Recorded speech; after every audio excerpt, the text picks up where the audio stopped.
Pero aquí está el asunto. Aunque simple, la inspiración dice que la mayoría de los sabatistas no la entienden. Verdad sencilla, pero la mayoría. No habla de presbiterianos, bautistas, metodistas o católicos. Nos habla a nosotros, adventistas, una verdad muy simple. De hecho, no conozco ninguna otra verdad en la que podamos ser salvos, sino esta. Si lo descuido, no hay salvación, y no hablo de la ley dominical. Ni siquiera hablo de la preparación para una crisis que es, de hecho, inminente.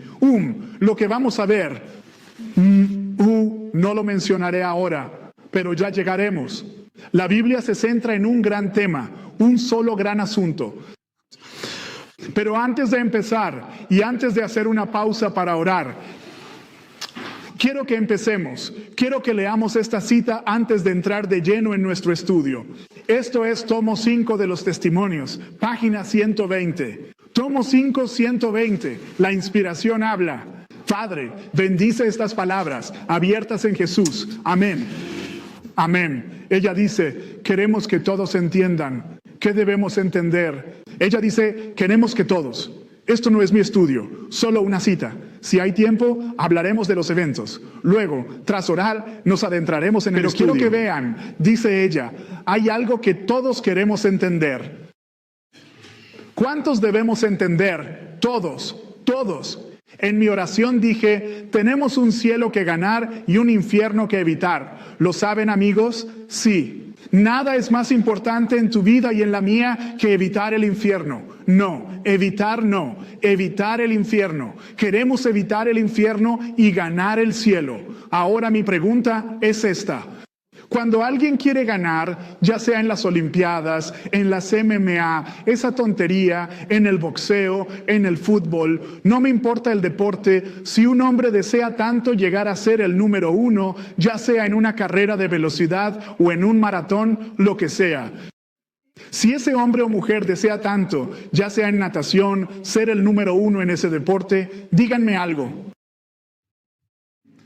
¿Cuánto sacrificio tendría que hacer esa persona para conseguir esa medalla de oro? ¿Esa medalla de oro que perecerá? No, no es algo eterno. Es tan solo algo que está destinado a fenecer. ¿Cuánto sacrificio harían para conseguir esa medalla de oro? ¿Cuánto sacrificio? Mucho. Pregunta, ¿creen que se privarían de ciertos alimentos? Sí.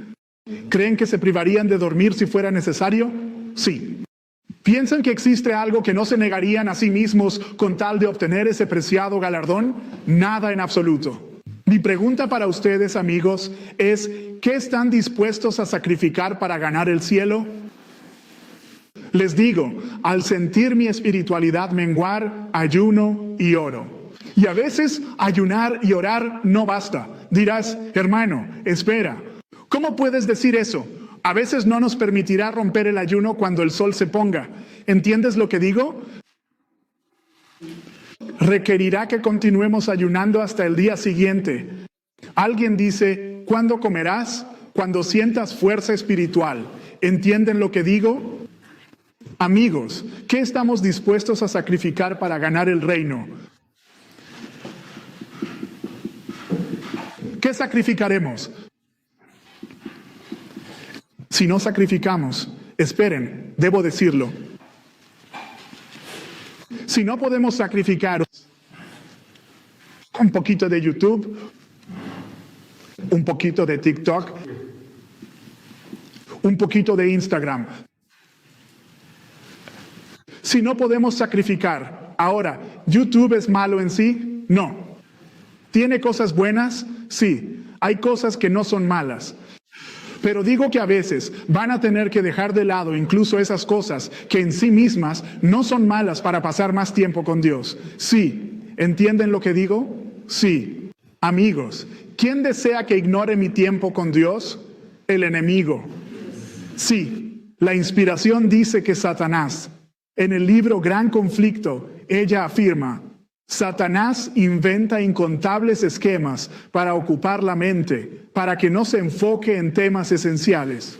¿Y cómo lo logra la mayoría de las veces? Para muchos, usualmente, es el entretenimiento. Otros, el desaliento y la prueba. Y para algunos, el apetito indulgente. ¿Qué es satisfacer el apetito? Intenten hacerlo y abrir la palabra. Imposible. Intenten comer carne. No, yo no como carne, pero intenta comer carne o algo que no debas comer y trata de abrir la palabra. Es imposible. Amigos, ¿qué estamos dispuestos a sacrificar para ganar el cielo? Alguien dice, quiero llegar al cielo, pero solo, con lo mínimo indispensable. Quiero solo hacer mi devocional matutino y mi devocional vespertino y espero llegar al cielo así. Amigos, no es posible. ¿Vieron el desfile de China hace un par de días? ¿Notaron cómo China exhibió sus armas? Se mostraron todo tipo de armamento. Un ejército no utiliza un solo tipo de arma. Ese ejército perderá. Si vieron el desfile de China, no digo que vayan a verlo, pero si vieron el desfile de China, del que Donald Trump dice, sé que Xi quería que lo viera, y tuiteó, o como se diga, él dice, sí, estaba viendo. Añade, sé que tú, Putin y Kim Jong-un planean contra Estados Unidos. Esas fueron sus palabras exactas, pero este es mi punto. China no solo exhibió un tipo de arma, sino numerosas. ¿Qué significa eso? Cada ejército usa diferentes armas en batalla. Cuando una nación pierde una guerra, ¿a qué último recurso acude si ve en el campo de batalla, estoy perdiendo? Y si fueran una potencia nuclear, ¿qué usarían? Las armas nucleares. Entonces, ¿Dios nos ha dado armas nucleares, por así decirlo? Sí, una reunión de oración toda la noche. Ayuno. Armas nucleares para cuando en batalla estés perdiendo espiritualmente. Cuando te sientes espiritualmente agotado, ¿qué haces? Un arma nuclear. Claro. ¿Cuál es el arma nuclear? Ayunar y orar. ¿Por cuánto tiempo, hermano? Si al final del día, si sientes, todavía no tengo la fuerza, pues no rompo el ayuno, continúo mi ayuno. ¿Hasta cuándo? Hasta que sienta fuerza espiritual. No les estoy diciendo algo que no practique, les digo lo que yo hago. Amigos, estamos en un campo de batalla. Y quiero que vean lo que dice la inspiración. Quiero que todos entiendan. ¿Qué debemos entender? Quiero que todos entiendan que ella afirma, deseo que todos comprendan plenamente cómo el alma es aniquilada. ¿Qué es lo que todos nosotros tenemos el deber de comprender? Pues cómo el alma es destruida. Ahora, amigos, ¿saben que si su alma no es salva, su alma será destruida? Sí. No hay un punto medio donde no seas de Satanás ni de Cristo. No hay término medio. Si no te salvas, te perderás. La inspiración dice, quiero que todos entiendan cómo se destruye el alma. Amigos, les pregunto, ¿cuándo se destruye? ¿Cuándo? ¿Será destruida finalmente? ¿Cuándo? Tras 1000 años del infierno. Antes que un adventista del séptimo día llegue al infierno, hay pasos que da.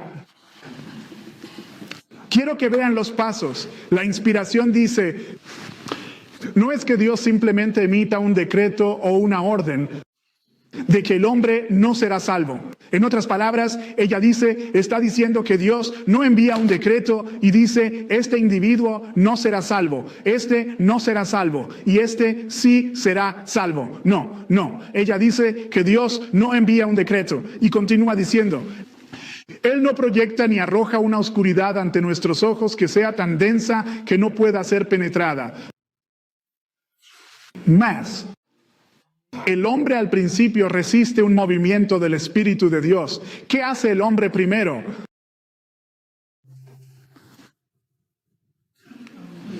Resistir. ¿Resiste la moción del Espíritu de Dios? Sí. ¿Qué quiere decir eso? Que se resiste al impulso del Espíritu de Dios. ¿Y cómo se ve eso en la vida práctica? Él se resiste al impulso del Espíritu de Dios. Dice que primero uno se resiste. Sí. Convicción. El Espíritu me convence. Antes de acostarte a dormir, ora. El Espíritu de Dios me convence. Aunque no tengas ganas, ora. El Espíritu de Dios me convence. Abre la palabra de Dios. Y nosotros seguimos resistiendo y resistiendo y resistiendo incansablemente. Él me convence y me dice, deja de ver esto, pero yo continúo haciéndolo. Él me convence y me dice, deja de comer esto, y a pesar de ello, yo sigo. ¿Sabes qué hago? Resisto el impulso del Espíritu de Dios. ¿Qué es aquello que absolutamente todos nosotros debemos comprender? Es cómo se destruye el alma. El alma no es destruida por una sola falta o fracaso. La destrucción sobreviene gradualmente, poco a poco. Ella prosigue. Ella dice, el hombre resiste el impulso del Espíritu de Dios y habiendo resistido una vez, habiendo resistido solo una vez, la inspiración afirma que resulta menos difícil hacerlo la segunda vez, mucho menos la tercera y bastante más sencillo la cuarta vez. Luego llega la cosecha que se recogerá de la semilla de la incredulidad y la resistencia. Ahora, amigos, quiero que sigan atentamente lo que la inspiración nos está diciendo. Una vez que resistimos, la inspiración nos está diciendo que preparamos el camino para la segunda resistencia y luego preparamos el camino para la tercera y finalmente la cuarta. Y entonces el alma simplemente continúa por ese camino. ¿Sabes lo triste que es cuando le sucede esto a alguien, más aún estando en la verdad?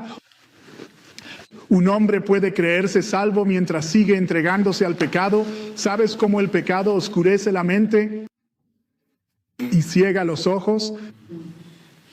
El pecado es tan engañoso, amigos. Balaam dijo que mi muerte sea como la de los justos, pero al mismo tiempo seguía practicando el pecado, yendo en contra de la voluntad de Dios. Aún así, él quería morir la muerte de los justos. Amigos, si resistimos el Espíritu, la inspiración dice que el alma será destruida. Es una resistencia continua. La primera resistencia prepara el camino para la segunda, y así hasta que el alma se ciega en la oscuridad. Amigos, Dios nos ayude a no seguir resistiendo al Espíritu de Dios. Esto es peligroso, peligroso, peligroso, peligroso para el alma humana. Acompáñenme a Apocalipsis 13. Apocalipsis capítulo 13. Antes de orar, Apocalipsis capítulo 13. Mientras buscan el Apocalipsis 13, en el libro Hechos de los Apóstoles, página 431. Hechos de los Apóstoles, página 431. La inspiración dice que Dios quiere que su pueblo se prepare para la pronta crisis. ¿Qué quiere Dios? Amigos, ¿para qué quiere Dios que nos preparemos? Para la inminente crisis que se avecina, la pronta crisis que está por llegar. Ya sea que estemos preparados o no, todos debemos enfrentarla. ¿Pueden escuchar lo que la inspiración nos está diciendo? Sí, que Dios desea que yo y desea que tú nos preparemos.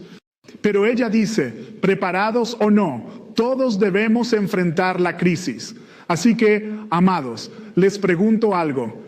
Si espiritualmente estoy decayendo, ¿creen que Dios va a esperar a que yo esté espiritualmente bien justo antes de que permita que la tormenta se desate? No, no. Dios quiere que me prepare para la crisis. Amigos, no sé si es cansancio o qué, pero con tanto movimiento no nos concentramos. Hay un estupor espiritual en nuestras mentes. No hablo de una CRI, hablo de nosotros aquí. Amado Padre, humildemente suplicamos que tu Espíritu esté con nosotros. Ayúdanos a enfocarnos en tu palabra, Señor, y a no distraernos con pensamientos, ya sean pruebas, perplejidades o lo que sea que nos esté perturbando. Humildemente pido que Jesús entre en nuestros corazones. Amén. Solo Él puede traer paz a nuestras vidas. Amén. Bendícenos y permanece con nosotros. Lo pedimos en nombre de Jesús. Amén. Amén. Apocalipsis 13. Quiero ver Apocalipsis 13. El versículo 11 habla de Estados Unidos, pero saltemos al 15. La Biblia dice en Apocalipsis 13:15, y a América, o sea, los Estados Unidos, se le dio poder para dar vida a la imagen de la bestia, para que la imagen de la bestia tanto hablara como causara que fueran asesinados todos aquellos que no la adorasen. A todos, grandes y pequeños, ricos y pobres, libres y siervos, se les puso una marca en la mano derecha o en la frente. Versículo 17. Y que nadie pudiera comprar o vender, sino el que tuviera la marca, el nombre de la bestia o el número de su nombre. Así Apocalipsis revela.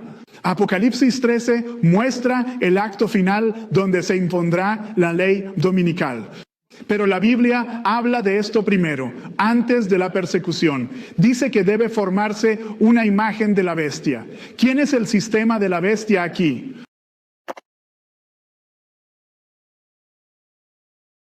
Porque afirma que tuvo el poder de dar vida a la imagen. Así que América hará una imagen, pero ¿de qué exactamente? Del papado, la bestia, su imagen. ¿Quién es pues la bestia? El papado, el sistema católico romano. Mi pregunta es esta. El sistema papal, la bestia. Sabemos que el Vaticano es una unión de iglesia y Estado. El Vaticano es un Estado, pero también es una iglesia. Si Estados Unidos va a ser una imagen de la bestia, ¿qué debe formar? Debe ser una unión de iglesia y Estado. Ahora sigan. El papado, el sistema católico romano. ¿Qué dicen que es su marca de autoridad? ¿Qué dicen que es su marca de autoridad? El domingo, la institución del domingo. Entonces, ¿qué debemos esperar que Estados Unidos imponga dentro de los Estados Unidos? ¿Qué vendrá? La ley dominical. Pero ahora quiero que sigamos. Al leer Apocalipsis 17, donde la Biblia habla del sistema de la bestia, esa mujer ramera, ¿de qué colores está vestida? ¿De qué colores está ataviada? Naranja, rojo, azul. Vengan conmigo a Apocalipsis 17. Apocalipsis 17. Veamos cómo está ataviada la mujer. Apocalipsis 17. Leo el versículo 4. Apocalipsis 17:4, sobre el sistema bestial, esa mujer anticristo, dice esto, una iglesia apóstata. Dice, y la mujer estaba ataviada de púrpura y escarlata. Hagamos una pausa aquí. ¿De qué estaba ataviada la mujer? Púrpura y escarlata. Pregunto, ¿de dónde vienen estos colores? De aquí. Sí, es verdad. Ese es el sistema de... ¿de dónde vienen originalmente estos colores? De Dios. Correcto, vienen de Dios, del santuario. Estos colores vienen del santuario. Ahora cuando vas al santuario, específicamente al velo, cuando miras el velo, la Biblia dice claramente en Éxodo, vayamos a Éxodo 26, vengan conmigo a Éxodo 26, Éxodo 26. Ahora bien, el velo, había dos velos, uno que separaba el atrio de lo santo y otro que dividía lo santo del lugar santísimo. Quiero que vean lo que dice la Biblia. Estoy leyendo Éxodo 26. Veamos el versículo 31. Éxodo 26:31 dice, y harás un velo. ¿Qué color menciona Dios primero para el velo? ¿Cuál es el primer color? Es azul. Dice, y harás un velo de azul, púrpura y escarlata. La pregunta es, ¿cuál es el color que Satanás negó? La respuesta es el azul. A través del sistema del anticristo, el azul. Ahora, ¿ese sistema dice tener sacerdotes hoy? Sí, sí. Ahora miren, sigamos leyendo. El texto sagrado dice: harás un velo de azul, púrpura, escarlata y lino fino de obra delicada. Con querubines será hecho. Lo colgarás de 4 columnas de madera de acacia cubiertas de oro. Amigos, eso es profundo. 4 columnas, 4. ¿Creen que Dios se equivocó al decir 4? No. Amigos, ¿saben cuántas columnas se divide? Por cierto, ¿a qué columnas se refiere aquí? ¿Cuáles columnas? No tengo una imagen del santuario porque no planeaba ir por aquí, pero ¿qué se ha descrito? El santuario. ¿Pero qué parte del santuario? El lugar santísimo. ¿Saben cuántas columnas tenía el velo que dividía el lugar santo del atrio? 2 columnas. 5 columnas. Tenían 5. Pero las columnas que separaban lo santo de lo santísimo eran solo 4. ¿Por qué Dios escogería 5 del atrio al lugar santo y luego 4 del lugar santo al lugar santísimo? ¿Por qué 5 del atrio al lugar santo y luego 4 del santo al lugar santísimo? Hay una razón, amados. No es accidente. Génesis, Éxodo, Levítico, los primeros 5 libros bíblicos de Moisés, Evangelios y los 4 evangelios son la divinidad encarnada, la gloria Shekinah, revelada en la humanidad. Los 4 evangelios, los escritos de Moisés fundamentan toda la Biblia. Los primeros 5 libros de la Biblia. ¿Pentateuco? Sí, Pentateuco. Quiero que vean el versículo 30. ¿Dónde estamos? 32. Colgarás sobre 4 pilares de acacia con ganchos de oro. Serán de oro apoyadas sobre las 4 basas de plata y colgarás el velo debajo de los broches para que tú, miren, para que puedas introducir allí, detrás de la cortina, el arca del testimonio. Y el velo dividirá el lugar santo del lugar santísimo. Amigos, les pregunto algo. Ese velo, ¿a cuál velo se refiere? La Escritura lo expresa allí, dividiendo lo santo de lo santísimo. Entonces, al ver el sacerdote ese azul, púrpura y escarlata con querubines, ¿qué creería que había detrás? Ahora, al decir sacerdote, les pregunto algo. ¿Acaso el sacerdote veía el arca del pacto? No. Solo un sacerdote tuvo el privilegio de ver el arca del pacto. ¿Quién fue ese sacerdote? Fue el sumo sacerdote. Entonces, una pregunta. Para el sacerdote que contemplaba el azul, púrpura y escarlata y los ángeles bordados en ellos, ¿qué se le venía a la mente en ese momento? ¿Lugar santísimo o arca del pacto?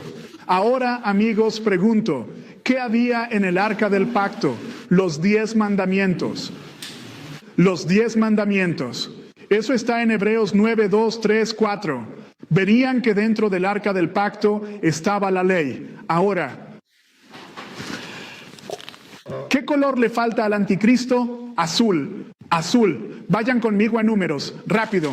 Números, rápido. Números 14, Números 15, Números 15. Vamos a hacer una pausa y a orar. Números 15. El capítulo 15 del libro de Números. ¿Esto se refiere al Señor?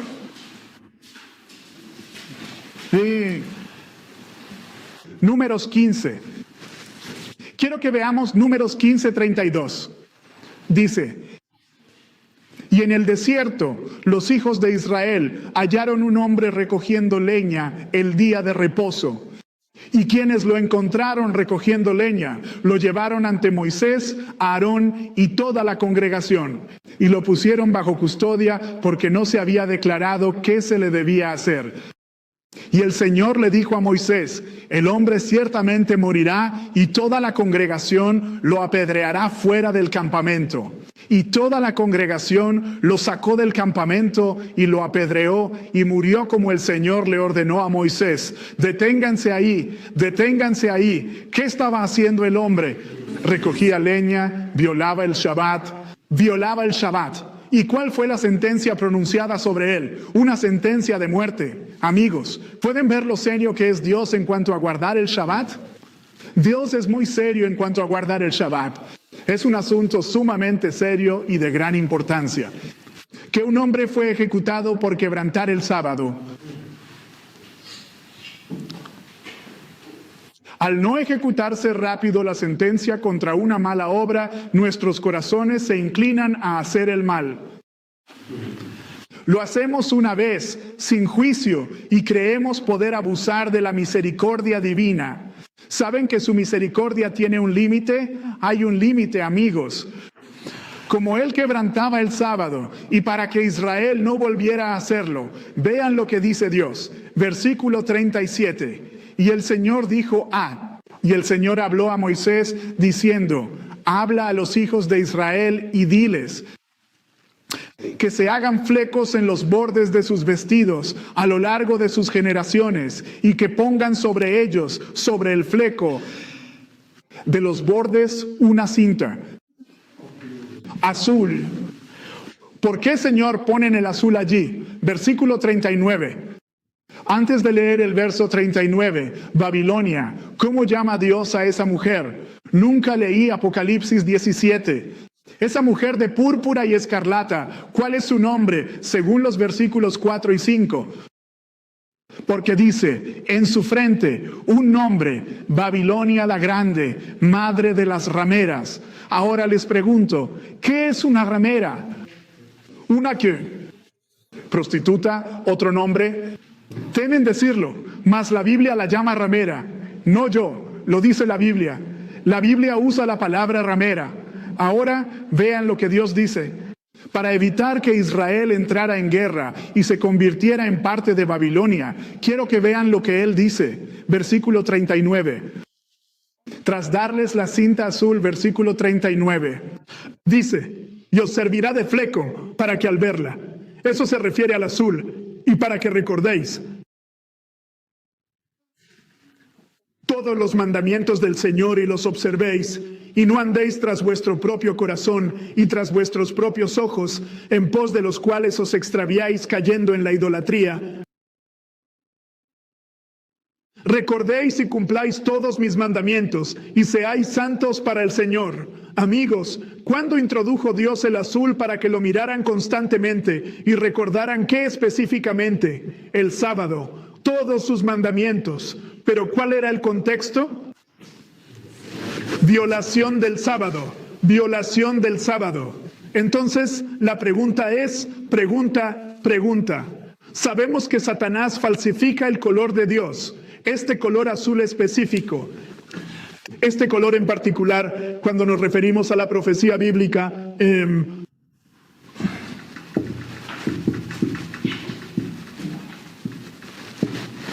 este azul lo vemos en el santuario, pero también lo observamos. Sí, el arca del pacto, los 10 mandamientos, pero lo vemos específicamente en conexión con el sábado. Esto es lo que vemos. Este es el color que Satanás no tiene, o este es el color. Al menos en Apocalipsis 17 hay un movimiento apóstata. Este sistema apóstata dictó el azul. Les pregunto, ¿creen que Satanás tendría un azul falsificado? ¿Tomaría el azul original de Dios? ¿Tomaría él el azul original de Dios? Si él tomara el azul original de Dios, el catolicismo enseñaría a guardar el sábado. Sí. Entonces, ¿cuál tomaría Satanás? Un azul falso. ¿Saben cómo se llama el azul falso de Satanás? Se le llama leyes azules. Ahora, ¿conocen las leyes azules? Vayan y verifíquenlas. Busquen qué son. Las leyes azules hoy en día en todo el mundo. Las leyes azules o leyes dominicales. En todo el mundo hay leyes dominicales que exigen que las tiendas cierren todos los domingos. Esas son las leyes azules. Es falso. Ahora quiero que vean esto. Pausaremos para orar.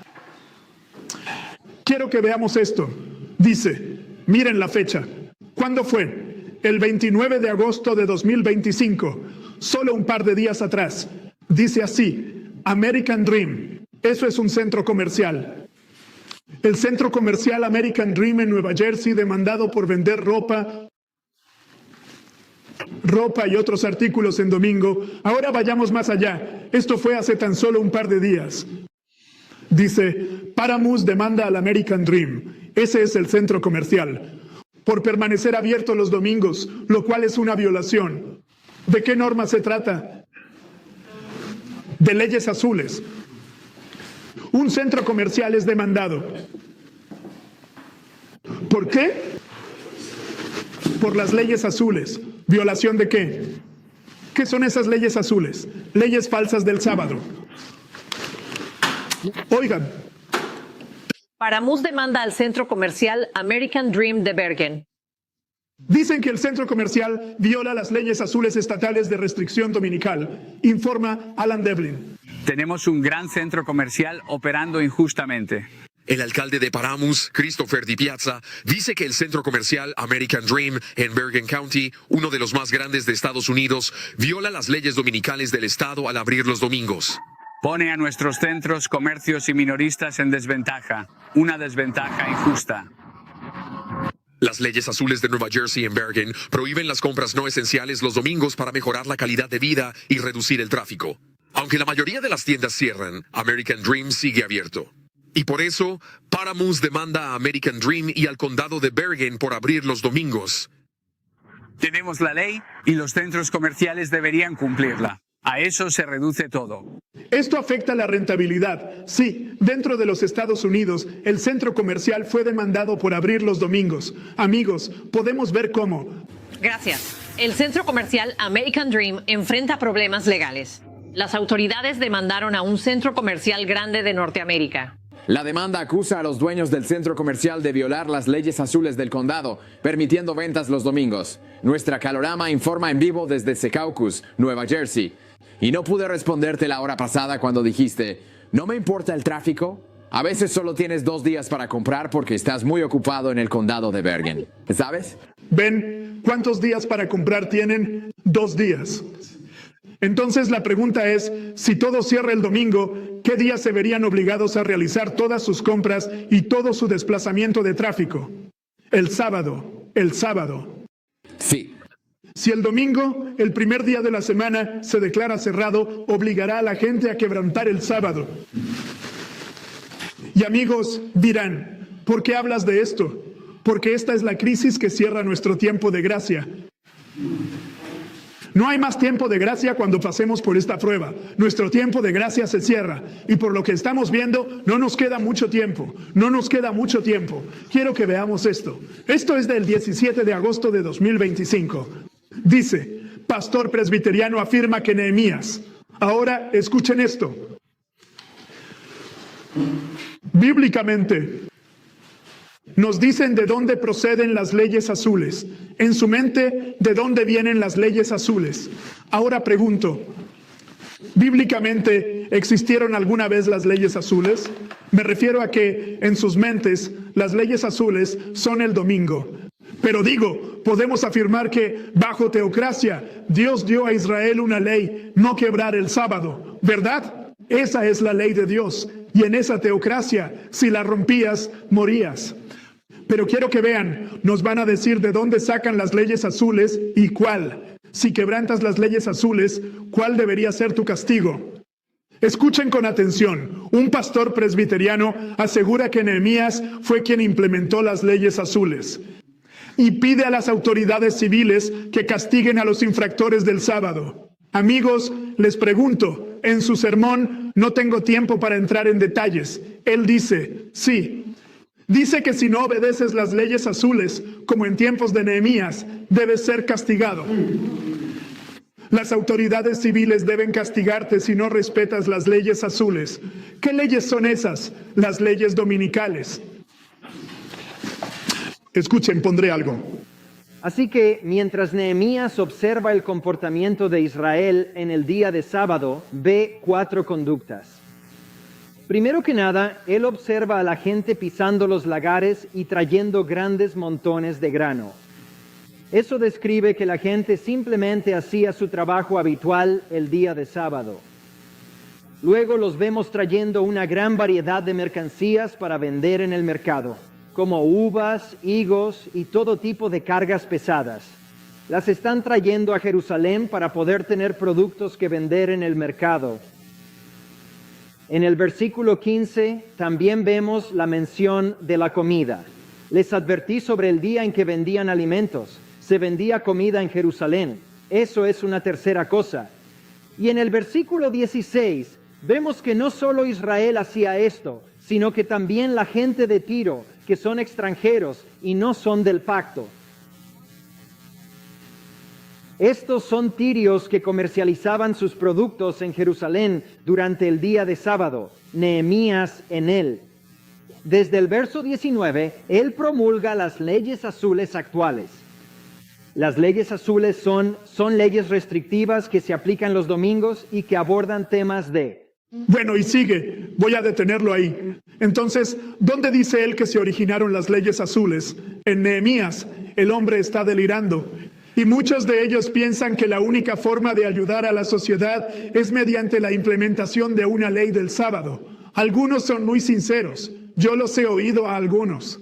Ellos consideran que esta es la forma de salvar a la nación de América mediante la institución de leyes del sábado impuestas por diversas organizaciones. Creen que eso restaurará la moral, o al menos eso es lo que creen, pero no entienden completamente a dónde va a llevar. 4 de septiembre de 2025, dice el Papa León. El sistema anticristo que celebrar la misa eucarística cada domingo salvará al mundo. Así que hay una unión entre la América protestante apóstata y el sistema anticristo. Están en perfecta sintonía en que el domingo debe ser el día impuesto para salvar al mundo y para ayudar a la moral. Nuevamente, dice, la influencia bautista ordena al gobierno que los negocios cierren el domingo o enfrenten medidas estrictas. 5 de septiembre de 2025.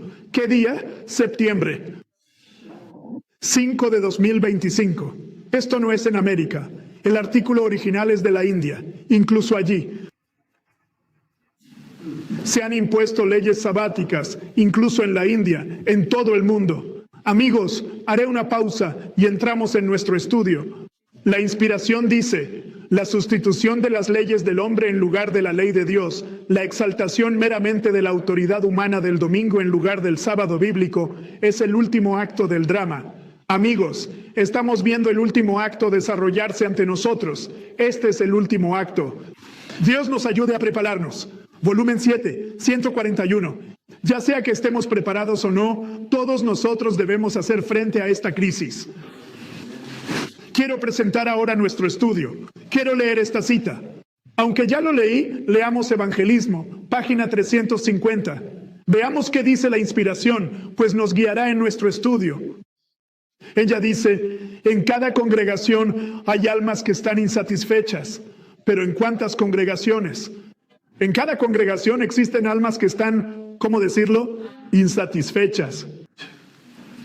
Insatisfechas, insatisfechas. Me viene un pensamiento, insatisfechas.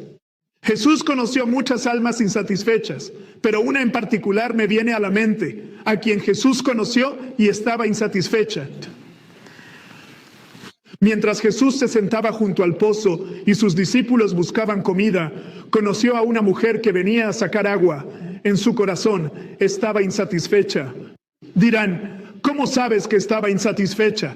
Esta mujer llevaba 5 divorcios y ahora con el 6º hombre con quien aún no se había casado. Ella temía que podría casarme con él y después divorciarme. Y mientras Jesús estaba allí, esperó, y la inspiración dice que, a veces, para llegar a un corazón, no es tanto hablarles directamente de su pecado. Jesús pudo haberle hablado de su pecado en ese instante, pero Jesús nunca hizo eso. Sabían que Jesús, cuando la mujer llegó, Jesús ni siquiera le ofreció algo. Jesús jamás le dijo, ¿quieres la salvación? Jesús nunca le dijo. ¿Y saben qué hizo Jesús para abrirle el corazón? Le pidió un favor. ¿Saben que a veces para llegar al corazón la confianza despierta confianza? Así es, le pidió un favor y eso, pero la mujer se asombró, tanto que se olvidó de darle a Jesús lo que él le pidió. Estaba sorprendida y dijo, ¿cómo es que tú, siendo judío, me pides a mí, una mujer de Samaria, un poco de agua? Porque era casi como en los tiempos del apartheid, donde estas razas nunca estaban de acuerdo. Pero no obstante, Jesús le dijo, si tú conocieras el regalo de Dios y quién es el que te está pidiendo de beber, tú le habrías pedido a él y yo te habría entregado agua de vida. El corazón de la mujer se aceleró. Ella pensó que hablaba del pozo y le dijo, Señor, ni siquiera tienes con qué sacar. Entonces, ¿de dónde sacas, de dónde obtienes esa agua de vida que mencionas? Y Jesús le dijo, todo el que beba de este pozo de nuevo volverá a sentir sed, pero el agua que yo le daré se convertirá en su interior en un manantial que brotará para vida eterna. ¿Y saben lo que ella dijo? Ella dijo, Señor, dame de esa agua. Su conciencia estaba, ella. La inspiración dice, desde una actitud frívola, ella bromeaba, jugaba, sin tomar a Jesús en serio. Pero cuando él habló, su manera, su tono y la solemnidad la enderezaron y su atención se fijó en él. Ella dijo, Señor, Jesús se alegró, la verdad la alcanzaba. Pero para que Dios le conceda y ofrezca su gracia, primero debe llevarla a ver su pecado. Ajá. Y él le dice, ve y llama a tu marido. Ajá. Y ella responde rápidamente, no tengo marido. Y Jesús dice, al responder, has contestado bien, porque tuviste 5 maridos, y el hombre con el que estás ahora no es tu marido. Rápidamente cambió de tema. Sabemos que ella rápidamente no quiso abordar ese tema, rápidamente lo desvió. Ella no quería. En ese momento ella supo que Jesús estaba sacando a la luz algo que quería ocultar. Ajá. Ajá. Pero antes de que él pueda ofrecerle algo, ella debe reconocer su pecado. Antes de que Jesús pueda ofrecernos su gracia libre y salvación, primero debemos ser llevados a reconocer nuestro pecado. Ajá. Y amigos, Jesús, en el deseado de todas las gentes, dice, a toda alma, por pecadora que sea. 194, el deseado de todas las gentes. A toda alma, por más pecadora que sea, dice Jesús, si me hubieras pedido, te habría dado agua de vida. ¿Qué quiere Jesús que haga? Pregunten, pregunten. ¿Y qué me daría Él? Agua de vida. Amigos, ¿saben qué? Saco las posesiones del mundo de ese pozo. Hay un pozo llamado posesiones del mundo. Puedes tomar y sacar y beber. Y adivinen qué pasará. Descubrirás que tienes más sed que antes. ¿Alguna vez has intentado calmar tu sed con jugo de frutas? ¿Alguna vez has tenido sed y has dicho, no, hombre, ni siquiera, solo quiero jugo de frutas? Ajá, ajá, lo bebes, solo para volver a tener sed. Sí, puedes ir por más. ¿Y por qué la sed? Solo cuando tomas de esa agua, ¿es entonces cuando la sed es calmada? Y lo que digo con las cosas de este mundo es que dices, ojalá pudiera, tal cosa. Puedes sacar de ese pozo y solo beberás para volver a tener sed. Ajá, dirás, si voy aquí, tengo esto o como esto, yo estaré. Sacarás de ahí solo para volver a tener sed. Ajá, pero Jesús dice, si beben del agua que yo doy, nunca más tendrán sed. Ahora, ¿saben qué quiere decir Jesús? Él no asegura que jamás tendrás sed de sacar más de ese pozo, sino que nunca más tendrás sed de otra cosa que no sea esto. Solamente ansiarás el amor de Cristo y absolutamente nada más. Ajá. ¿Saben que esa mujer estaba insatisfecha cuando Jesús la halló? Pero después de su encuentro con este hombre, y no con los otros 5 hombres, ni con aquel 6º hombre, sino después de su encuentro con este hombre, ella se fue satisfecha. Ajá. Tan satisfecha quedó que olvidó por completo a qué había ido y dejó todas sus pertenencias atrás. Ajá. Y se convirtió en una de las primeras evangelistas de Jesús. Ajá. Fue y le dijo a la ciudad, vengan a ver a un hombre. ¿Saben? Ellos la habrían ignorado por completo, mas al notar un cambio evidente en su apariencia, Se dieron cuenta de que esta mujer había entrado en contacto con alguien. Y la ciudad entera llegó a conocer a Jesús. Amigos, ¿saben la razón de su insatisfacción? No están invirtiendo tiempo con este hombre. Están tratando de sacar agua de este pozo y de aquel otro y de todos los demás pozos. Y solo beben para tener aún más sed. Están insatisfechos. ¿Por qué? Porque no están entrando en contacto con ese hombre. Puedes observar a todos los hombres y a todas las mujeres, pero solo beberás para tener más sed. Así es, hermano, solo beberás para tener más sed. Pero hay un hombre con el que si entras en contacto, encontrarás satisfacción. Y ese hombre es Jesucristo. Ahora quiero que analicemos. La inspiración declara: en cada congregación existen almas insatisfechas. ¿En cuántas congregaciones? En cada una de ellas. Entonces, cristiano, ¿está esta exenta? No. Así que hoy están insatisfechos. ¿Y entonces qué? ¿Y ahora qué? Ella asegura, cada domingo sin excepción, ellos. Servicio. No, ella no se refiere a la Babilonia apóstata. Ella afirma con énfasis, cada sábado desean ardientemente escuchar algo definitivo que les explique, con total claridad, qué cosa precisamente. ¿Cómo pueden obtener la salvación y hallar la vida eterna? ¿Qué es lo que quieren entender en cada congregación? ¿Qué? ¿Cómo? Ser salvos. ¿Cómo ser salvos? En cada congregación continúa. ¿Cómo deben llegar a ser? ¿Qué? Cristianos. Lo que es crucial que ellos comprendan es: en este momento, la inspiración nos revela qué es precisamente lo que deben asimilar. ¿Cómo es posible que un pecador se presente ante la presencia de Dios? ¿Cómo qué? El pecador presentarse ante Dios. Permitamos que el camino de la ciencia de la salvación se les exponga con toda sencillez, de forma tan diáfana como le hablarían a un niño pequeño. Ahora bien, deseo plantearles una pregunta a todos ustedes. ¿Qué es lo que debe ser explicado de manera tan sencilla que incluso un niño pueda comprender? El camino de la salvación. Entonces, al hablar de salvación, ¿de qué hablamos específicamente? La salvación. El camino de la salvación. De esto hablamos. Les pregunto esto. Basándose en esta cita, defínanme la salvación basándose en esta cita. Es una pregunta. No pido que se callen. Ahora podemos responder. Según esta cita, ¿qué? ¿Es la definición de salvación? ¿Cómo ser salvo? Está en la cita. ¿Cómo salvarse? Ahora, ¿es Primera de Crónicas? Primer libro de Crónicas. Y también me gustaría ver el versículo 35. Primer libro de Crónicas, versículo 35. La definición de salvación. Dice así, y digan ustedes: sálvanos, oh Dios de nuestra salvación. ¿Lo ven? Sí. Salvación y salvar son sinónimos. Al hablar de salvación, ¿a qué nos referimos? A cómo ser salvos. Simple liberación. Eso es la salvación. De eso hablamos al referirnos a ella. ¿Cómo ser salvos? ¿Cómo ser salvos? Ahora, segunda cita sobre este punto antes de continuar. Obreros evangélicos, 158. Mucha gente. ¿Cuántas personas?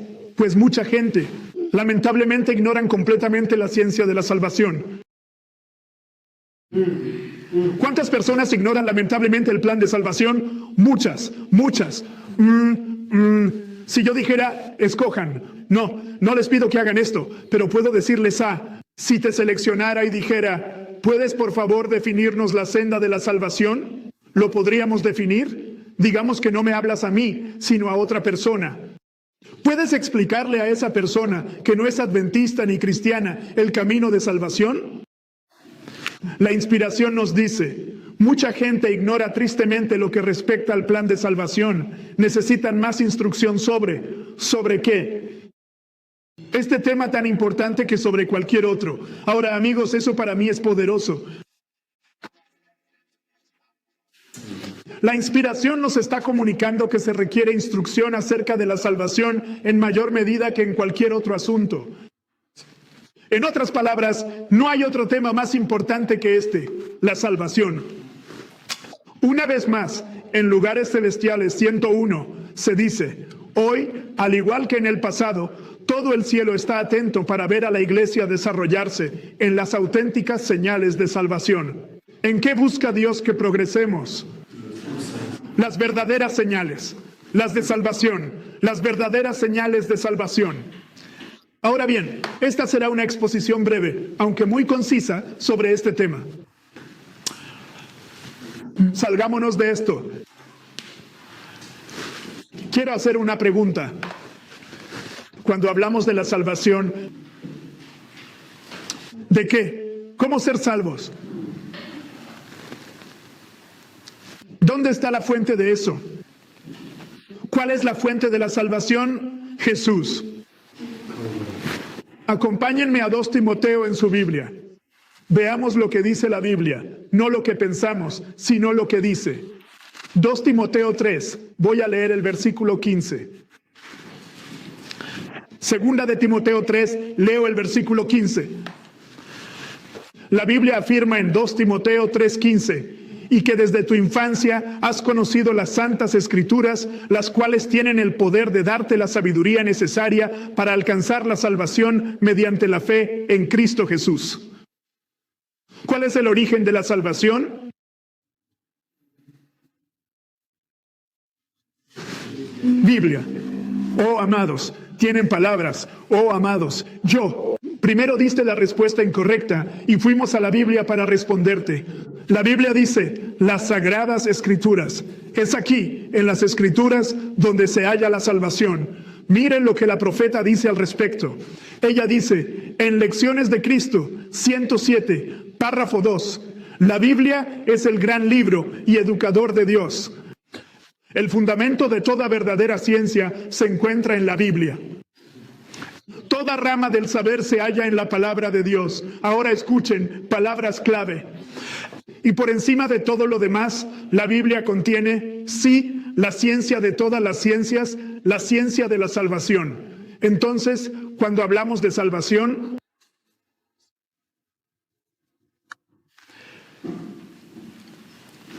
para que aprendamos el camino de la salvación, este es inseparable de las sagradas escrituras.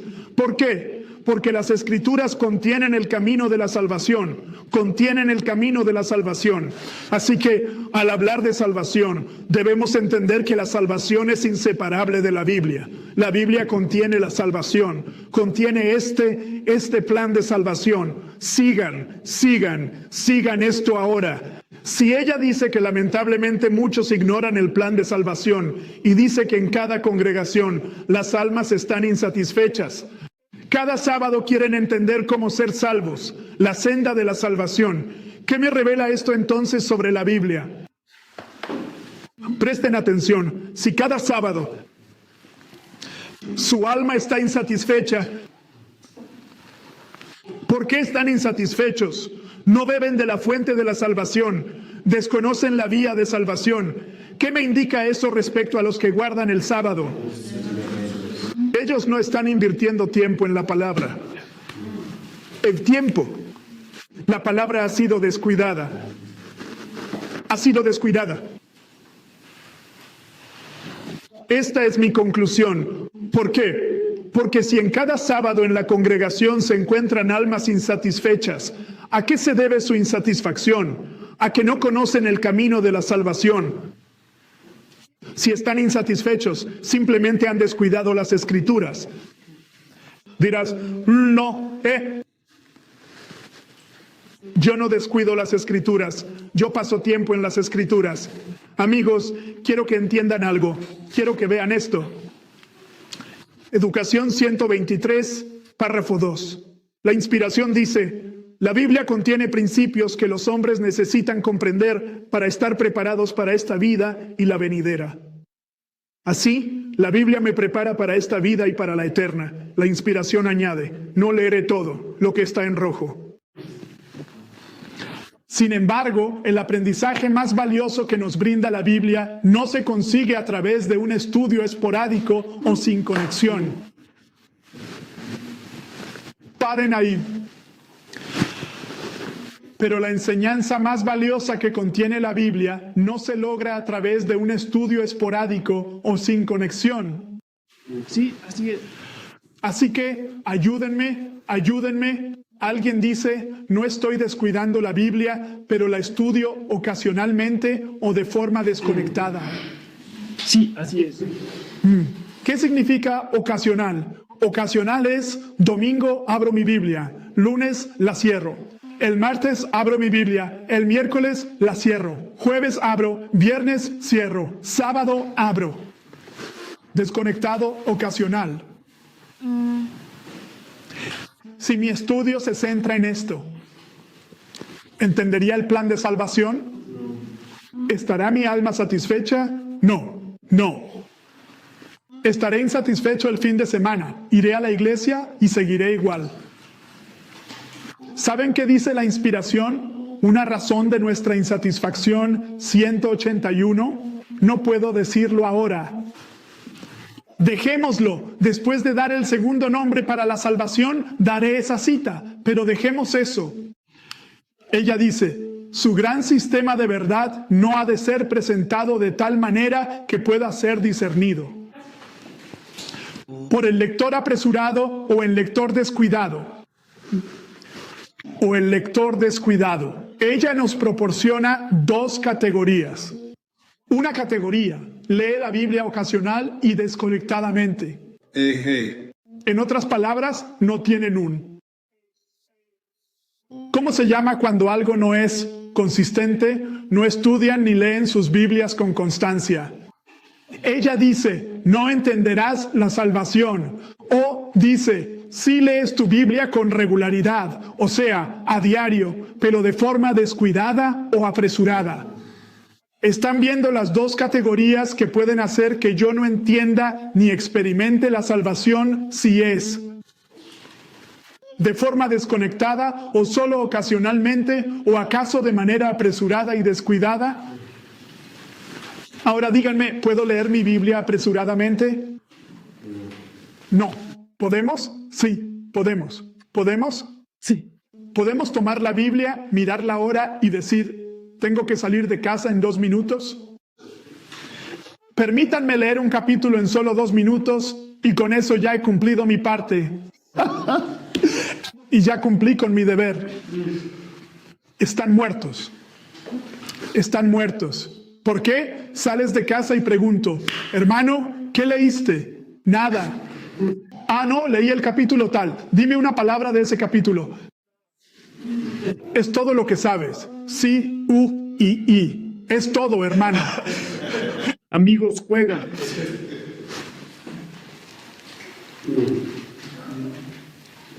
Y si leemos nuestra Biblia de manera desconectada y ocasionalmente, jamás llegaremos a comprender la salvación. Nuestra alma estará insatisfecha, aunque profesemos ser adventistas. O podrías decir, no, yo lo hago a diario. Estoy en mi Biblia. Pero pregunto, ¿la lees de forma apresurada y descuidada? ¿Sabes qué es ser descuidado? ¿Sabes qué es ser apresurado? Apresurado significa que lo lees deprisa. Leí todo el capítulo 5, todo el capítulo. Leí todo el capítulo 1 del Camino a Cristo.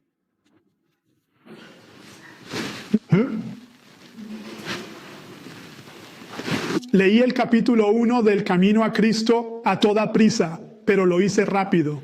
¿Qué es la negligencia? Negligencia. Yo leo. ¿Cómo estar leyendo en YouTube o así? Ok, por eso. No me meteré en eso, pero descuido. No vaya a eso, pero ok. Descuidado. Leo mi Biblia, pero chateo por WhatsApp. Sí. Leo mi Biblia, pero reviso YouTube de vez en cuando. ¿Por qué? El tiempo pasa mientras leo. Ok, veré otra cosa. Mi mente dice, 1 hora de devoción. Debes dedicar 30 minutos a la devoción. Y para que el reloj avance, cada tanto lees tu WhatsApp. descuidado, sin cuidado. P, descuidado. Otro modo, estoy leyendo, leo, pero no entenderé su significado. No consulto un diccionario para saber qué significa esa palabra. No busco la profecía espiritual para un sentido más profundo. No estoy comparando ese texto con otros textos con los que se relaciona. Soy un lector descuidado. Si dijera, hermanos, me acabo de enterar, al otro lado del camino, hay oro allí, hermanos. En una hora me han informado que una compañía minera dedicada a la búsqueda de oro se presentará y lo tomará. En una hora. Te lo garantizo. Tú no vas a detenerte.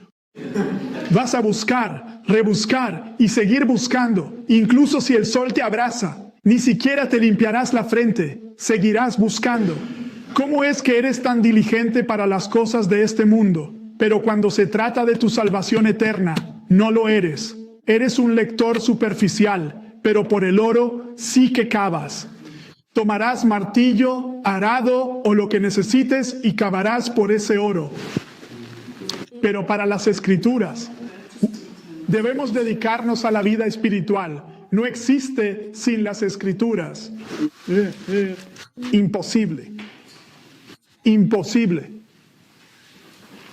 Por eso el sitio estará en otra habitación. Lo mantenemos distraído de pasar tiempo. Sí. Sí. Entonces, ¿cuáles son las dos maneras en las que podemos acercarnos a la Biblia, tomarla, leerla y aún así sentirnos insatisfechos sin comprender el plan de salvación? ¿Cuáles son? ¿Apresurada, descuidada o desconectada? Desconectada y ocasional. Elder Quick. Debemos ser como una excavadora. Cava. La inspiración dice, hunde el pozo profundo en la palabra de Dios. Algunas verdades son fáciles de hallar, otras debemos desenterrar. Sí, porque el arma poderosa que veo aquí, si quieres cavar, es simplemente traer la excavadora. Sí.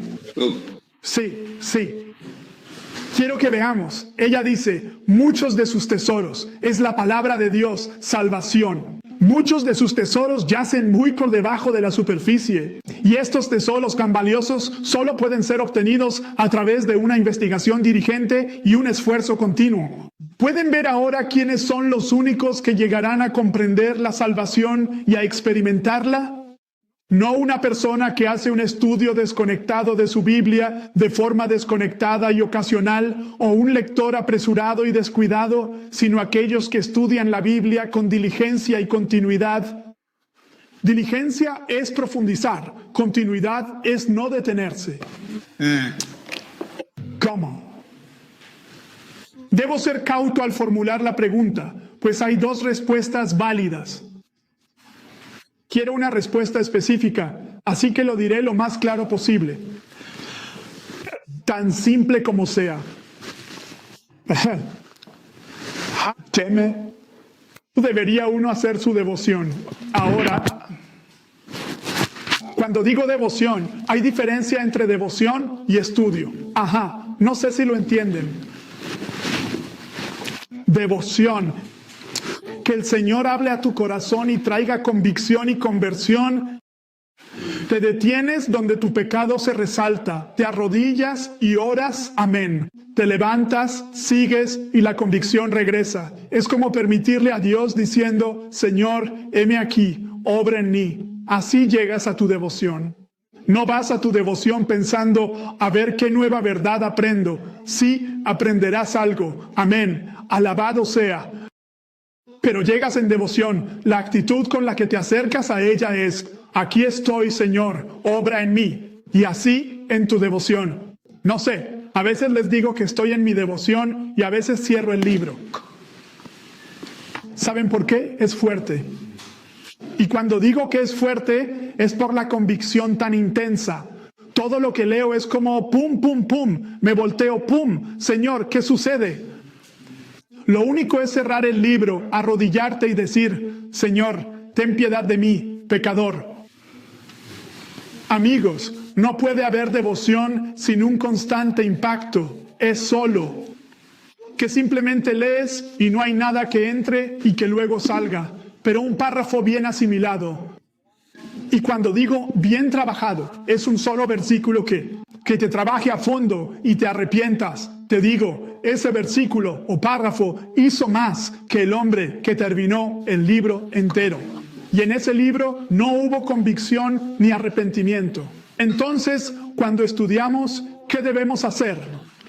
Ora, ora, ora. Así que oremos. Hermano, antes de responder, ya que oramos, hazlo. Una pregunta. Si Satanás no deseara que estudiaras la Biblia, ¿cuál sería su primer punto de ataque? ¿Dónde? Piénsalo. ¿Qué dices, hermano? ¿Respondo yo o tú puedes? Puedes responder. Si no quiere que estudies, ¿dónde te atacaría primero? Si no quiere que leas el libro, ¿dónde atacaría primero? Oración. ¿En qué? Oración. Escucha. ¿Cómo me atacaría orando? ¿Cómo? Él trae desánimo. Ah, ¿qué es eso, hermano? Traerá desánimo. Gracias. Exaltadle. 372. Cuando menos inclinados estemos a comulgar con Jesús, más oremos. Sí. ¿Qué os sentimos? Cuando menos ganas tengamos de orar, ¿cuándo debemos orar más? En ese momento. Dice que el momento de más oración es cuando menos deseamos orar. Sí. Ahora quiero que vean esto. No he terminado con esa cita. Es desafiante practicar el amor y la fe cuando nos hallamos en la oscuridad y el desaliento. Sí. Pero por encima de todos, es el preciso momento en que debemos ejercer la fe. Pero dice uno, en esos momentos no siento ganas de orar con fe. Ajá, ¿entienden lo que dice? Sí. Alguien diría, como estoy desanimado y en la oscuridad, no siento ganas de orar. Claro que sí. Yo pregunto, ¿no es humana la naturaleza? ¿Alguno aquí se ha desanimado? Sí, sí. ¿Sí? ¿Quién no se ha sentido así? ¿Desanimado? ¿Te da ganas de orar? Yo. ¿Estás en oscuridad? ¿Te dan ganas de orar? No. Y esto, dice ella, dice uno, es naturaleza humana. Pero dice uno, no siento deseos de orar con fe en esos momentos. Escuchen, si ustedes no quieren. Ahora, pregunta.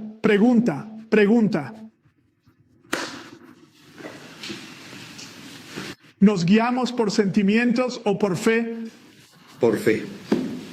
Amigos, la Biblia lo deja clarísimo.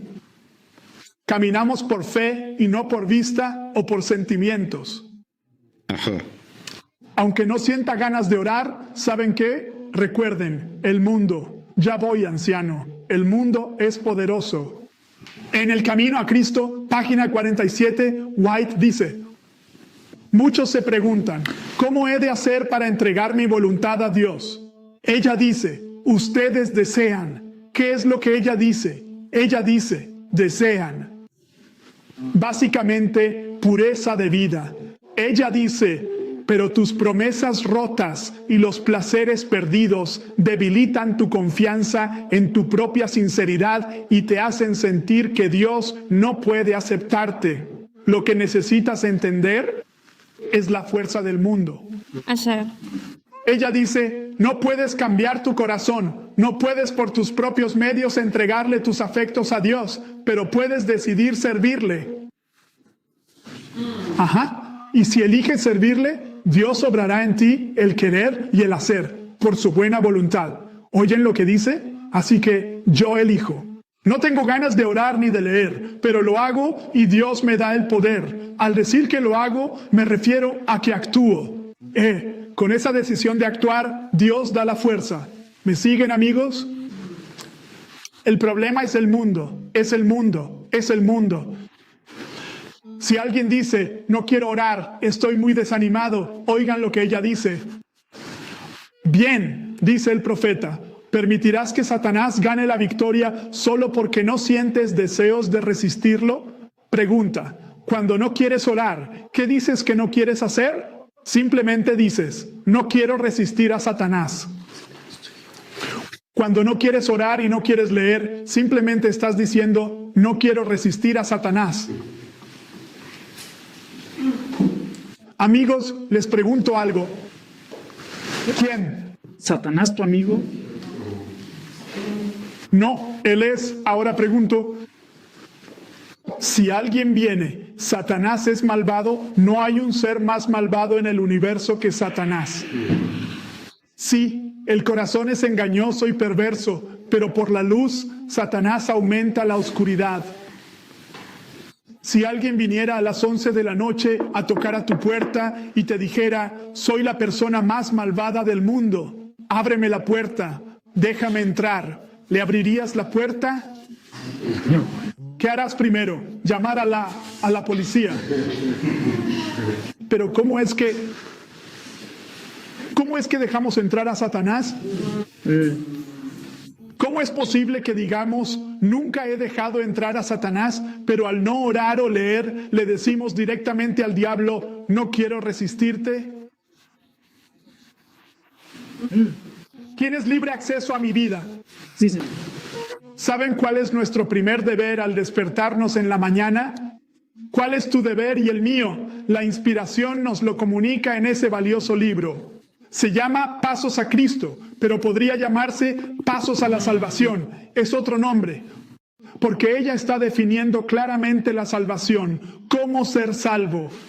Y en ese libro, el camino a la salvación o el camino a Cristo, como quieran llamarlo, ella dice que esta sea tu primera obra. ¿Cuál debería ser tu primera obra? Conságrate a Dios. Ella nos da las palabras, no tienes que usarlas exactas, pero los sentimientos puedes tomarlos y conservarlos. Estábamos memorizando una oración que la profeta nos da. En relación con eso, ella dice, el lenguaje del alma, o sea, lo que expresará nuestra alma será, Señor, toma mi corazón, pues no puedo darlo, te pertenece, manténlo puro, ya que no puedo guardarlo para ti. Sálvame a pesar de mí mismo, mi yo débil y parecido a Cristo. Elévame a una atmósfera pura y santa, donde la corriente de tu amor fluya por mi alma. ¿Saben? Estas son. Hallarás oraciones así en la inspiración al venir a Dios. Piénsalo. No tienen que usar las palabras exactas, pero piénsenlo.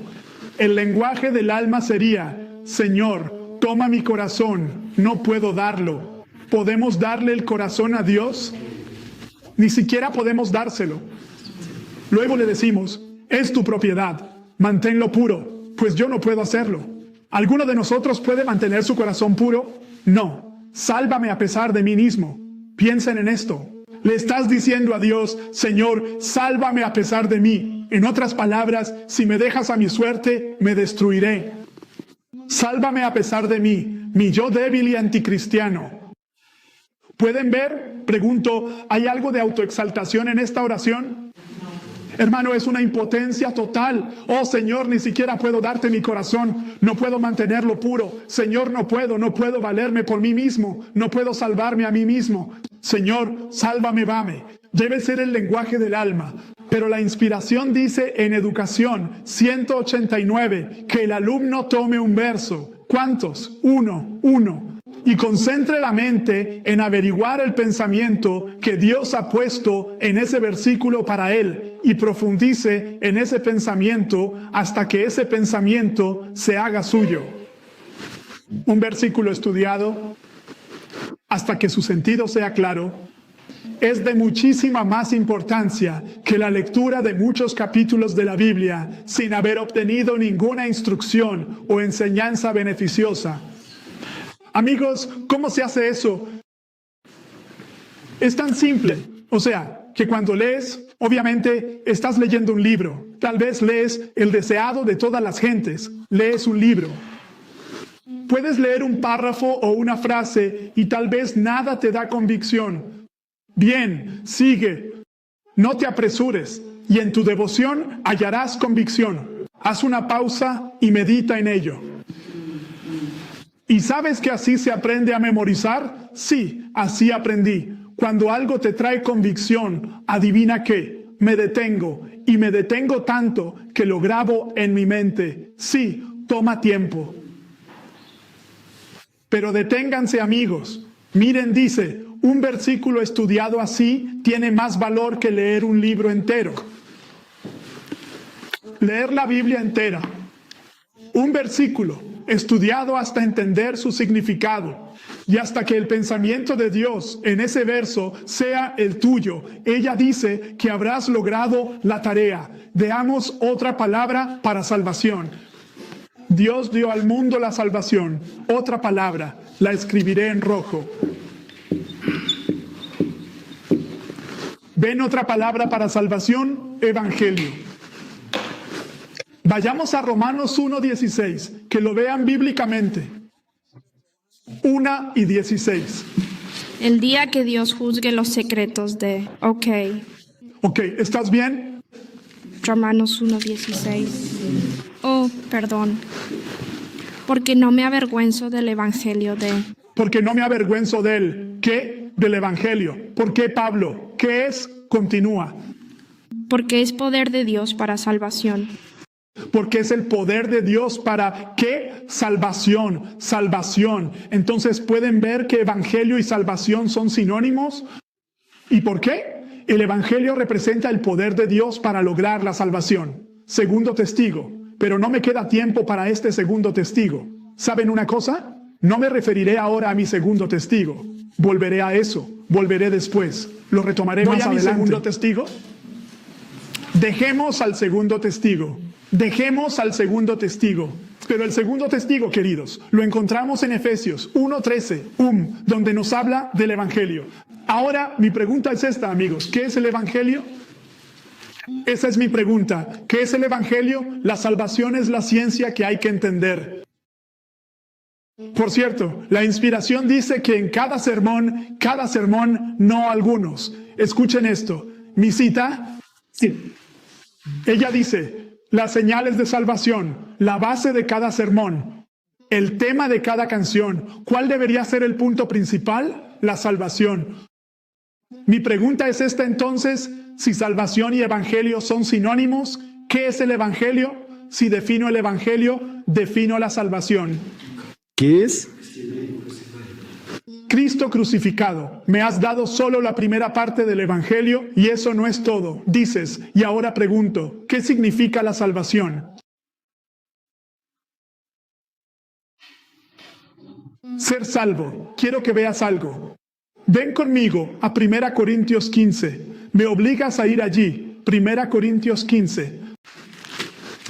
1 Corintios 15. Veamos algo. Capítulo 15 de 1 Corintios. Es verdad lo que mencionaste. Cristo y Él crucificado son el pilar fundamental del Evangelio. Si solo es Cristo crucificado, estamos perdidos. Ajá, perdidos te muestro en la Biblia. Es cierto que el Evangelio verdadero tiene como centro a Cristo crucificado. Pero si es solo Cristo crucificado y muerto, todos estamos muertos. Sí, miren esto. Es cierto, estudiemos la vida de Cristo. Pero si es solo Cristo y el crucificado o su vida hasta su muerte, estamos perdidos. Les mostraré en la Biblia, 1 Corintios 15, verso 1.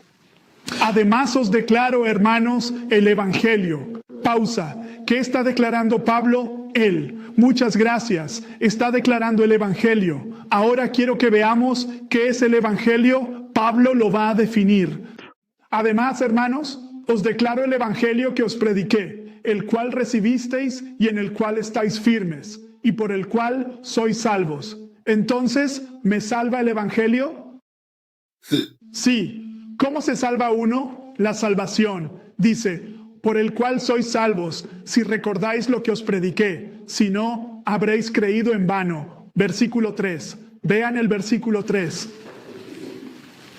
Él está hablando del evangelio. porque primeramente os he enseñado lo que asimismo recibí, que Cristo murió por nuestros pecados conforme a las Escrituras. Las santas Escrituras definen la salvación. Continuemos ahora. 4. Nos está revelando el Evangelio. Y también que fue sepultado y que resucitó al tercer día, de acuerdo con lo que dicen las sagradas Escrituras. El Evangelio no solo implica su muerte, sino también que fue sepultado, resucitó y ascendió al cielo. ¿Entienden lo que les digo? Alguien dirá, hermano, explica, sigamos. Pablo nos dice que si predicamos solo a un Cristo muerto y no a uno vivo, todos estamos muertos en pecado. Miren el versículo 14, miren el versículo 14. Él dice, porque si Cristo no ha resucitado, vana es entonces nuestra predicación y vana es también vuestra fe. Sí. Amados, ¿pueden percibir eso? Bajen hasta el versículo 17. Si el Cristo no ha resucitado, vuestra fe no vale nada y todavía permanecéis en vuestros pecados.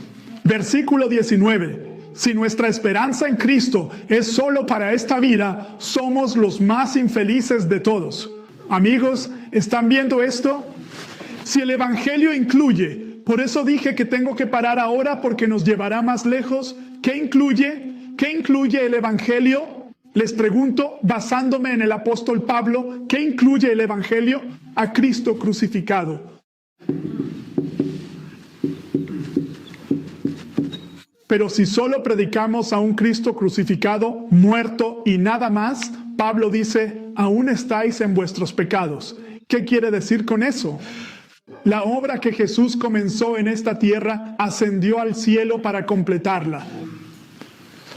Saben, en el conflicto de los siglos, página 489, la inspiración dice, la intercesión de Cristo en el santuario es tan esencial para el plan de salvación como su muerte en la cruz. Es tan esencial, lo que significa que su intercesión en el cielo es tan importante como su muerte en la cruz. ¿Saben que el mundo cristiano cree que Cristo murió en la cruz? Pero adivinen que no tiene todo el mundo cristiano, un Cristo en el santuario. Sí. Está ausente, completamente ausente. Amigos, no quisiera terminar aquí, pero debo hacerlo. ¿Cristo dónde? En el santuario. ¿Qué es el Evangelio? Es el Evangelio, es el Evangelio, es el Evangelio. ¿Y cuál es su propósito? ¿Qué hace? Salva, dirán. ¿Cómo salva la cruz? ¿Cómo salva la intercesión de Cristo? Amigos, hay cooperación para la salvación. Paro aquí.